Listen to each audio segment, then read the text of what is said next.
Assalamualaikum warahmatullahi wabarakatuh. Perkenalkan, nama saya Fatih Mokhtar Hasmi, NIM 2023210011.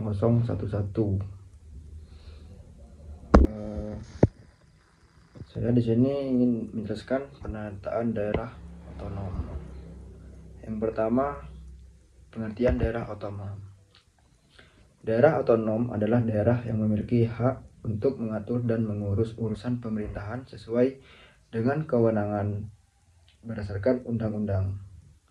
Dalam sistem desentralisasi, daerah otonom diberikan kewenangan untuk mengelola sumber daya dan kegiatan administratif sesuai dengan kebutuhan lokal.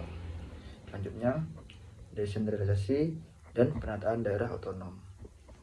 Desentralisasi adalah proses pembagian kewenangan dari pemerintahan pusat kepada pemerintahan daerah. Penataan daerah otonom adalah bagian dari upaya untuk memastikan bahwa daerah memiliki struktur yang tepat dan mekanisme yang jelas dalam pelaksanaan otonomi daerah. Untuk selanjutnya, penataan daerah otonom berdasarkan aspek. Nah, di sini ada beberapa aspek yang perlu diperhatikan dalam penataan daerah otonom. Yang pertama, pembentukan daerah otonom. Daerah otonom dapat dibentuk atau dimekarkan berdasarkan kriteria tertentu seperti kebutuhan administrasi, potensi ekonomi, dan demografi. Nah, penataan ini bertujuan agar pengelolaan daerah lebih efektif dan mendekatkan pelayanan kepada masyarakat.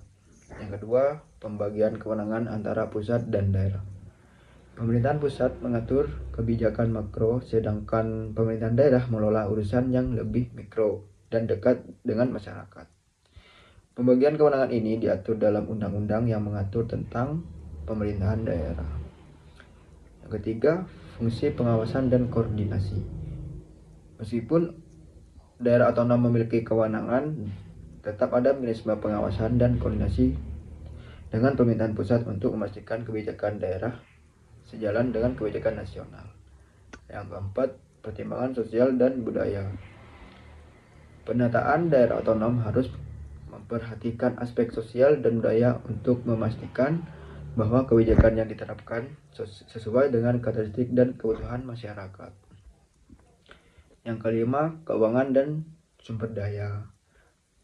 Pengelolaan keuangan daerah termasuk alokasi dana dan penerimaan daerah harus memadai agar daerah dapat mandiri dalam menjalankan pemerintahan dan pembangunan. Nah, selanjutnya, tujuan penataan daerah otonom meningkatkan kinerja pemerintahan. Memastikan bahwa daerah dapat lebih efisien dan responsif terhadap kebutuhan masyarakat. Peningkatan kesejahteraan masyarakat melalui pengelolaan sumber daya dan kebijakan dan sesuai dengan karakteristik lokal. Selanjutnya, pemberdayaan daerah memberikan kesempatan bagi daerah untuk lebih mandiri dalam pengelolaan dan pengambilan keputusan. Nah, selanjutnya, tantangan dalam penataan daerah otonom.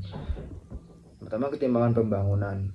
Beberapa daerah yang baru dipekerjakan mungkin menghadapi kesulitan dalam pengelolaan sumber daya dan pembangunan. Selanjutnya, ketergantungan pada dana transfer. Banyak daerah yang masih bergantung pada dana dari pemerintah pusat yang menghambat kemandirian fiskal. Selanjutnya, koordinasi yang kurang efektif.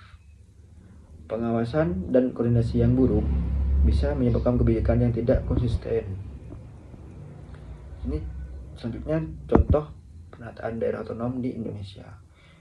Di Indonesia, penataan daerah otonom telah dilakukan melalui berbagai kebijakan, termasuk pemekaran daerah seperti pembentukan kabupaten atau kota baru. Contohnya, Provinsi Papua yang sebelumnya hanya satu, kini terbagi menjadi beberapa provinsi dan kabupaten atau kota.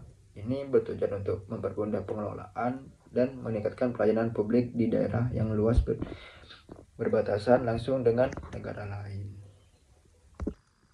Untuk kesimpulannya, penataan daerah otonom bertujuan untuk meningkatkan efektivitas dan efisiensi pengelolaan daerah. Dengan desentralisasi yang baik, daerah diharapkan bisa lebih mandiri dan responsif terhadap kebutuhan warganya, serta mendukung tercipta pemerintahan yang lebih transparan dan partisipatif. Baik, mungkin itu saja yang bisa saya jelaskan. Kurang lebihnya mohon maaf. Wassalamualaikum warahmatullahi wabarakatuh.